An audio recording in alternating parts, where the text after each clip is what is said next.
Baghdad مقدس میں ایک بڑے بزرگ تھے محمد جام رضی اللہ تعالیٰ، بڑے پائے کے بزرگ ہیں، صاحب کرامت بزرگ گزرے ہیں۔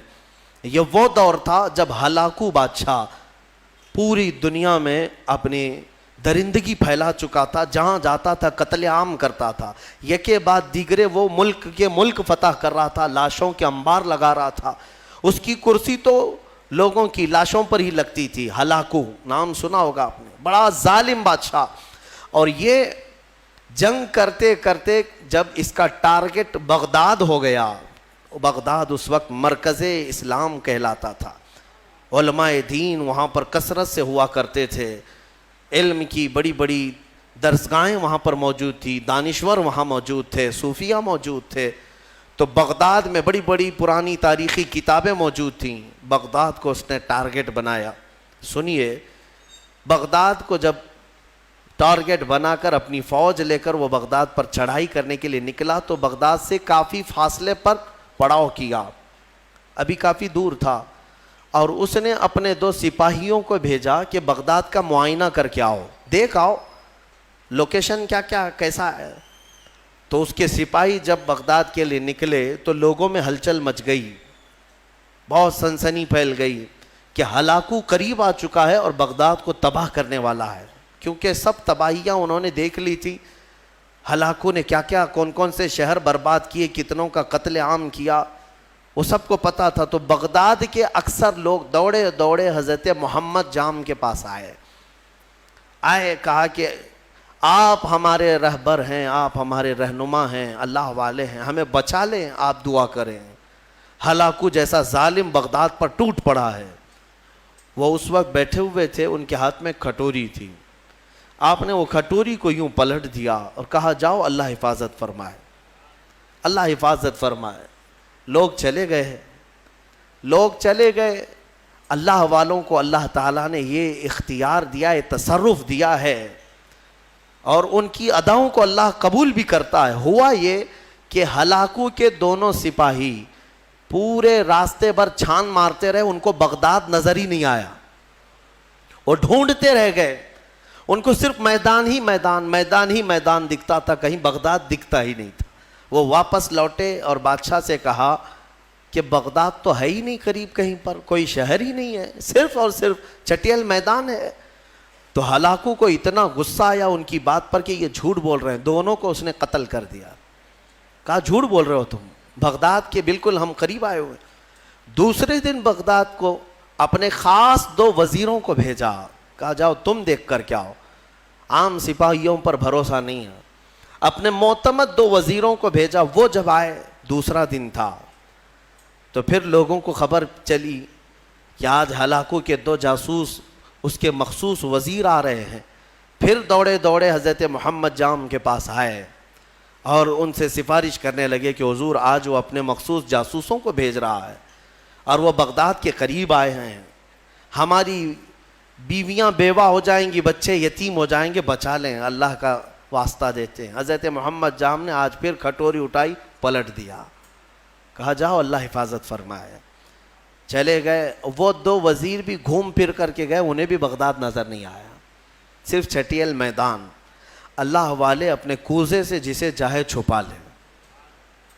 واپس وہ شام کو لوٹے، ہلاکو کے پاس کہے سچ کہہ رہے تھے وہ دونوں سپاہی، ہمیں بھی بغداد نظر نہیں آیا، ہم غلط راستے پر تو نہیں آئے۔ بادشاہ کو اب غصہ بھی تھا اور تجسس بھی بڑھ گیا کہ ایسا کیسے ہو سکتا ہے۔ اس نے کہا اب معائنے کی ضرورت نہیں، مجھے یہاں سے بغداد کی روشنی نظر آ رہی ہے، اور تم کو قریب سے بغداد کیوں نہیں نظر آیا؟ تو پھر تیسرے دن اس نے فوج کی تیاری کر لی کہ نہیں اب معائنے کی ضرورت نہیں، ساری فوج ہی چل پڑے، میرے ساتھ ساتھ چلو اور حملہ ایک ساتھ کیا جائے گا بغداد پر۔ تیسرے دن صفیں لگ گئیں، ہلاکو اس کی سپہ سربراہی کر رہا تھا، اور جب بغداد کی طرف وہ طبل بجاتے ہوئے، نقارے بجاتے ہوئے نکلے، اب پھر بغداد والوں میں سراسیمگی پھیل گئی۔ اب یہاں پر دوڑ بھاگ، سارے ادھر ادھر کھلبلی مچ گئی۔ پھر دوڑے دوڑے حضرت محمد جام کے پاس آئے، مومنین کا ایک بڑا ایک بڑا مجمع آیا، سب رونے لگے، کہا کہ حضور بچا لیں بغداد کو، یہاں امانتیں ہیں بزرگوں کی، یہاں مسلمانوں کا مرکز ہے، بچا لیں۔ حضرت محمد جام تیسرے دن ان کے ہاتھ میں کھٹوری تھی، وہ پلٹ رہے تھے، غیب سے ندا آئی کہ اے میرے بندے اب رک جاؤ، اب رک جاؤ، کب تک تم انہیں اس طرح سے بچاتے رہو گے؟ انہوں نے اب تک اپنی حالت نہیں بدلی، ان کو اپنی حالت پر چھوڑ دو۔ حضرت محمد جام کو حکم ہوا، غیب سے ندا آئی، انہوں نے وہ کھٹوری چھوڑ دی، نہیں پلٹا۔ پھر اس کے بعد ہوا یہ کہ ہلاکو بغداد میں داخل ہو ہی گیا اپنی فوج کو لے کر، اور ایسی تباہی مچائی، ایسی تباہی، اللہ کی پناہ، 1 مہینے تک بغداد میں صرف چیخ ہی چیخ تھی، آوازیں ہی آوازیں تھیں، جس طرف سے گزرتے لاشوں کا انبار تھا، گھر بار جلائے جا چکے تھے، اسلامی ذخیرہ جو لائبریریاں تھیں وہ جلا کر راکھ کر دی گئیں، دریائے دجلہ کا پانی پورا خون سے لال ہو گیا تھا، اور گھوڑے دوڑتے تھے بغداد کی گلیوں میں تو مسلمانوں کے خون سے گھوڑوں کے ٹاپ بھیگ جاتے تھے، اتنا قتل عام کیا، مسجدیں تخت و تاخت و تاراج ہو گئیں، وہاں کی بلند و بالا پرشکو عمارتیں تباہ و برباد کر دی گئیں، علماء کو قیدی بنایا گیا، نہ جانے کتنی تباہی ہوئی، اس کا بیان کرنا بیان سے باہر ہے۔ میرے عزیزو، یہ تباہی تاریخ کی داستان بن گئی، آج بھی تاریخ اٹھاؤ گے تو ہلاکو کے بغداد کی تباہی کی داستانیں تمہیں بہت جلی حرفوں میں نظر آئیں گی، لیکن کہنا یہ چاہتا ہوں کہ اس تاریخ میں چھپا ہوا یہ واقعہ ہمیں جھنجھوڑتا ہے۔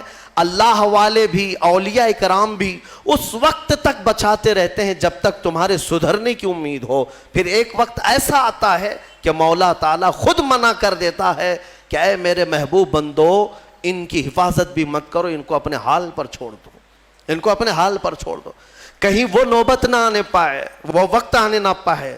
اے غیور مسلمانوں، میں تمہیں بیدار کرتا ہوں، اسی لیے زمانے ماضی کے کچھ شاعروں نے یہ کہا تھا، جگہ جگہ کے تھک چکے ہیں تمہیں یہ ہنگامے، اٹھو نشاط لذت خواب گراں بدل ڈالو۔ ہاں، غلط روی سے منازل کا بعد بڑھتا ہے، مسافروں رویش کارواں بدل ڈالو، اٹھو وگرنہ حشر نہ ہوگا پھر کبھی، دوڑو کہ زمانہ چال اپنی چل گیا،